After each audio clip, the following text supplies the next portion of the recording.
Ladies and gentlemen, Major General Michael Walsh, Commander of the Mississippi Valley Division and President of the Mississippi River Commission, and the members of the Mississippi River Commission are also here. Mr. R.D. James, a local Missouri resident, Mr. Sam Angel,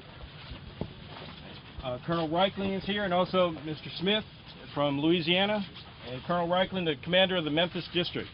Sir, I'll turn it over to you. I also notice Congresswoman Emerson is here as well. Thank you very much for being here, ma'am. The main issue is public safety remains the #1 issue for the Corps of Engineers.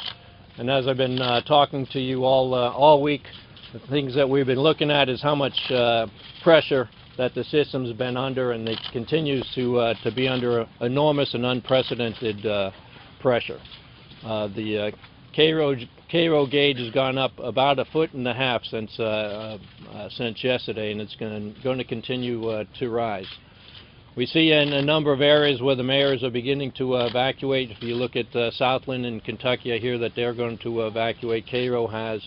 We still have pressure at Fulton County levees and further downriver at Eagle Lake, and as this crest goes on downriver, we're going to continue to put enormous pressure under this system.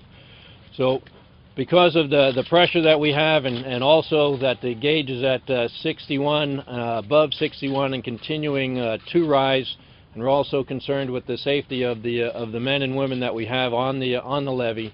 And by the way, we have about 150 people that are working with our Coast Guardsmen as well, providing safety in that regard. I've ordered the district commander to operate the project. Kathy, if I may ask you, the last time this was done was 1937. What effect did it have on that floodway then, and what are the long-term effects, and did it accomplish what the Corps hoped it would? You know what, Marianne, I really can't answer that question. There it is. Did you see it? It just happened. Wow, it's fast.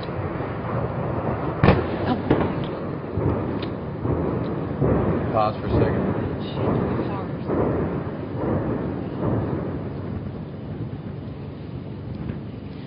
Wow, we saw that line of fire just as it was described, and then heard a series of blasts strong enough that I could feel my inside shake, the vehicles around us shake.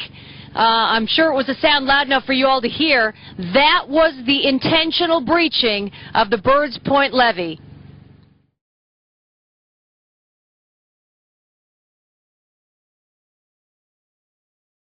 So do you have like photo albums of the village before the flood? I did good to get me out. Yeah. I don't, if I do, I don't know it, because we had to get what we could. Yeah. I had my mom, that house, my sister's house, my house, and then my mom's house. Well, my mom is older. She's more hands-on. She's got to have stuff. So we sacrificed and got her stuff as much as we could out of her. And then we just grabbed clothes and essentials. Now, I don't know, we did get some stuff, but I still don't know what we got and what we didn't get, because we had to find storage. And then we just kind of threw it in there. And so they didn't give you any help with this at all? They just came and said, this is what's it's going to be flooding, you have to get out. And actually, we didn't find that out. We found that out through a friend at our job, because we had went to work on the 27th and got up and went to work. And at 7:30, the lady that works behind me, she said that she saw it on the Facebook that it was to be under mandatory evacuation. So I immediately started calling emergency management to see, what's going on. I got people down here that can't walk and in wheelchairs. What am I doing here? Well, just stand down. They just getting excited. Nothing's gonna happen. At 11:30, I got a call from my brother, because I got another call from the lady at my work and said, it's there. You need to get out. You need to find out what's going on and get down there and take care of it. So I was on my way home, made it to Matthews. My brother from New York called and said, where are you? I said, well, they keep saying that it's a mandatory evacuation, but I don't think that's going to happen, because ain't nobody told me nothing, because I've been calling.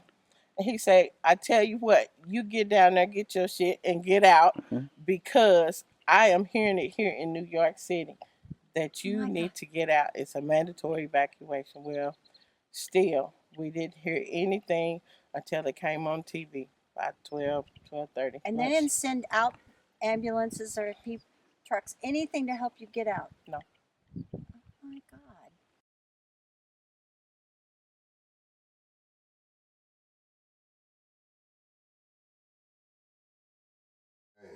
Well, about every 6 or 7 years, the backwater will come out there. People go out, but they go back. But now, this is here, this is the worst we ever had. But now, that land down there, it did, let me see how I can put that. They bought the right to that spillway.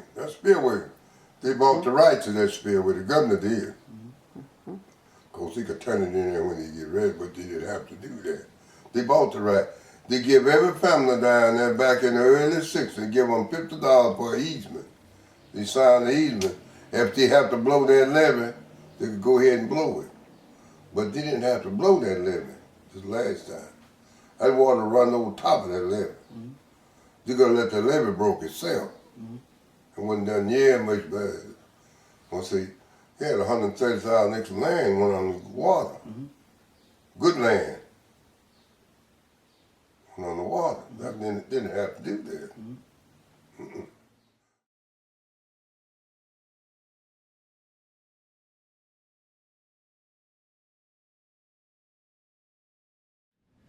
And the Corps is an administrative body of the U.S. government. And so they are subject to the Administrative Procedures Act. And so that's a long drawn out series of statutes that is actually applicable to most every governmental entity. And so not just the Corps of Engineers. But the argument there was everybody acknowledged that under the law that the Corps of Engineers had the discretion to blow the levee if they saw fit. And so the real question was whether they were abusing their discretion in blowing the levee and whether their conduct was therefore arbitrary and capricious.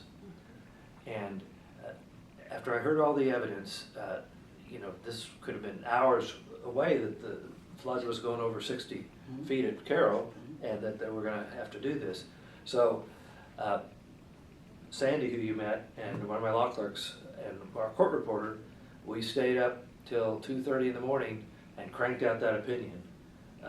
After hearing all the evidence, I was firmly committed into the resolution of the case. First, that the Court of Engineers did enjoy sovereign immunity against a suit under Missouri statute. And second, I was firmly convinced that their actions were not arbitrary and capricious. I mean, they were just terrified themselves about the prospect of what was going to happen, but it was the least bad solution to a horrible, horrible problem. The most important question we wanted to ask is, we obviously know that you knew that there were people in houses in the floodway. Did you know about Pinhook? Did you know? Had you There was a little bit, yeah. There was a little bit of testimony about the whole area. Attached a, you know, they had a couple landowners testify, and they talked about. But the town itself was actually mentioned in the yeah, hearing? I'm sure it was. Yeah.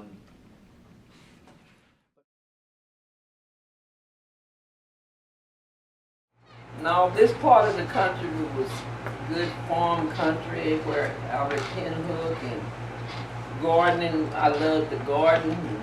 I'd have the kids out in the garden. They said, no, we don't ever want to see a garden no more. Yeah, chopping peas and beans and greens, the whole works. Loved doing it. I loved it at the time because I was able, you know, younger and able. And then had all 8 of those kids, and they all had a hoe. We all was working. If Jim wasn't on the farm, he had a hoe. But he was slick. He'd put his hoe down and make like he had to do something. This was your husband? Yeah. Yeah, girl. But it was a lot of fun. And I've done a lot of cooking. I fed a lot of people, lots and lots. People just coming off the road, you know, like people selling things, salesmen. We'd be at the table eating, just grab a chair and come on and eat. They said, no. He said, oh man, grab a chair and sit down and eat. And they said, oh, thank you for that meal. I'm Probably the sure. best meal they had. Yeah, for days. said, we haven't eaten in 2 weeks, not no good home cooked meal. And we just had fun doing that. Loved it.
It's the gift of having people come and share and want to hear and want to learn, because we so want people to understand we're not out to get more than what we have. We're just out to get what we had back. And for some, it's hard to understand because they ask, well, why were you down there? Well, it wasn't like I could live up here on my income, or, you know, I couldn't go out and buy a Cadillac knowing that I had a bicycle money. So it's where we could afford to live and what we knew. If we could have moved somewhere else, we would have, but we couldn't. So basically that's why we were there. Why would you live in it? Why do people live in little bitty trailers in the woods? Because they don't want to pay electric bills. But they live there. But that's what they know, and that's what they like. And that's why we were there. But I wouldn't trade it for anything. I mean, if we could go back, we would go back. But who wants to have to run every time they think the levee gets a little high and they blow the water in? Nobody wants to keep doing that. And we've been doing it for years, never said a word, never complained, never went to the governor, never went to the to Emerson, never went to anybody. We just was quiet, did what we had to do. We would get ourselves out. We didn't ask for help. They didn't give us no help. And God is taking care of us through that. It's time to change. As they say, it's time for a big change. So yes, we can do it if they just let us and give us a little help. I think we can.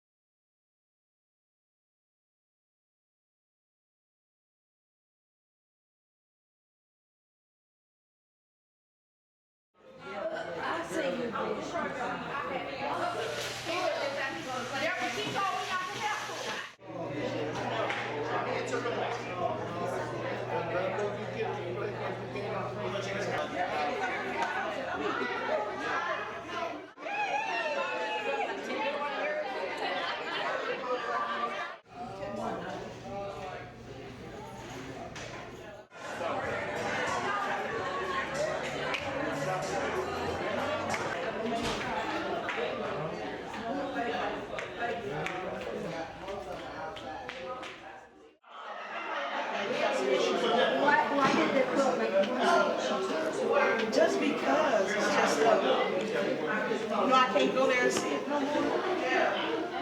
I can't see it.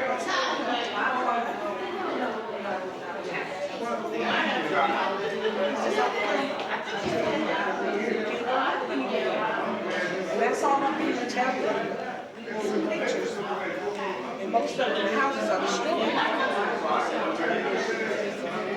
It's just hard.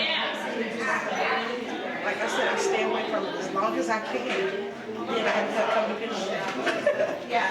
Try to avoid it because it's just hard to talk about, especially since, like I said, it's sending money to Syria and everywhere else. And God bless those people that go need it, my goodness.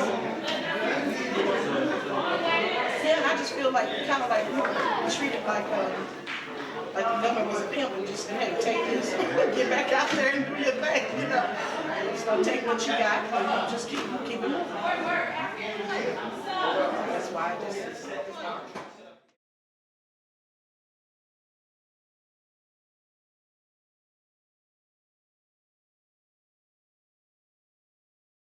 We should go on in, and we said we can just wait.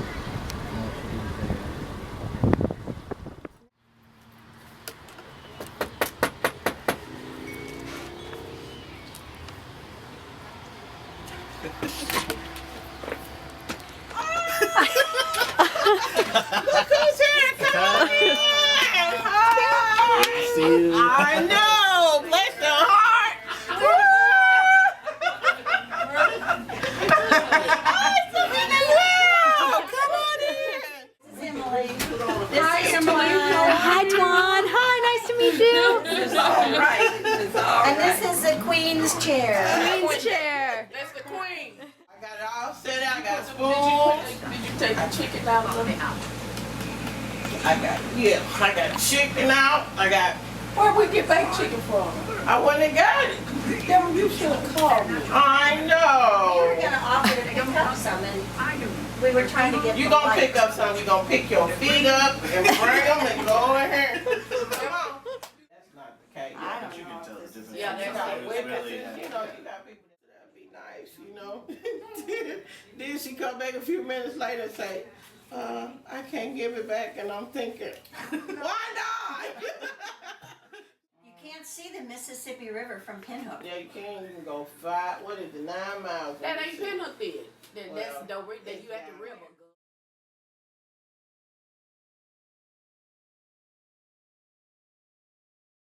And so I began to talk about Pinhook and what happened. I said, let me just tell you, this is what happened to us.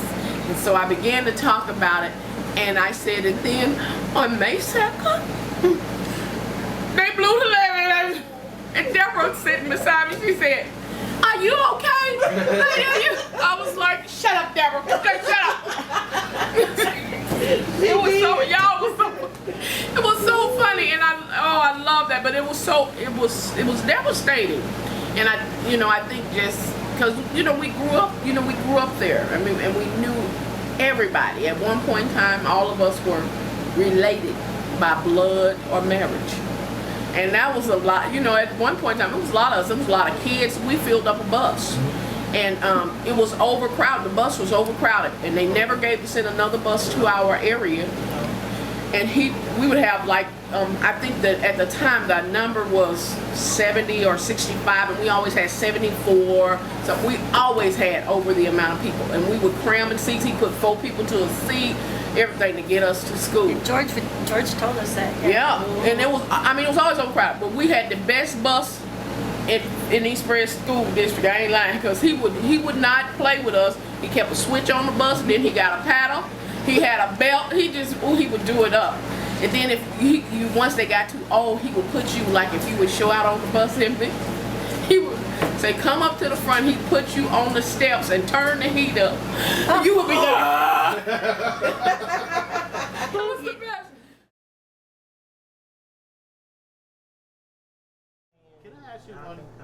Can I ask you a question? And it might be a sensitive one. Okay. So you've always kept this within the town, like the campaign, Although it's being in charge of it or being out front and everything. Did you ever think about going and getting a lawyer or somebody like that, or somebody even outside? The lawyer that I have is the best lawyer you can get, and you never have to pay him. I wasn't hearing right. At one time, I thought, you go get the lawyer. What kind of money can you pay him? He ain't taking chickens, and he sure ain't taking no eggs. So you can't, you don't have the money to pay him. Yeah. And you basically said, here's I got the a kid resources sick. we I need got. a lawyer, but Right. I can't do nothing, Right. But here's the resources we have is us. This is it. Yeah. And prayer is gonna have to work. But But they also told you that until the decision was made, that you shouldn't contact a lawyer, right? As long as it was still in, they were still deciding. Right. You can't do nothing when they got you tied up like that. You have to wait. Any little thing that you do could jeopardize anything that you had going. So they got you in limbo. Yeah. Yeah, that's where I don't like limbo. Mm-hmm. You want a yes or no? But the Bible says, if they that wait on the Lord shall renew their strength. That's true. They If shall they mount said- up on wings like eagles. They shall be weary and not faint. They shall run once rest. If they Not did just say, weary, ain't it? if they said no, I feel pretty good. I got if that. they said I no, know would you just turn like what lady said? Then I'm gonna do it myself, or would you think about? No, we're gonna sue you I'm now. gonna keep look. I'm gonna still be out there.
Living by the Mississippi.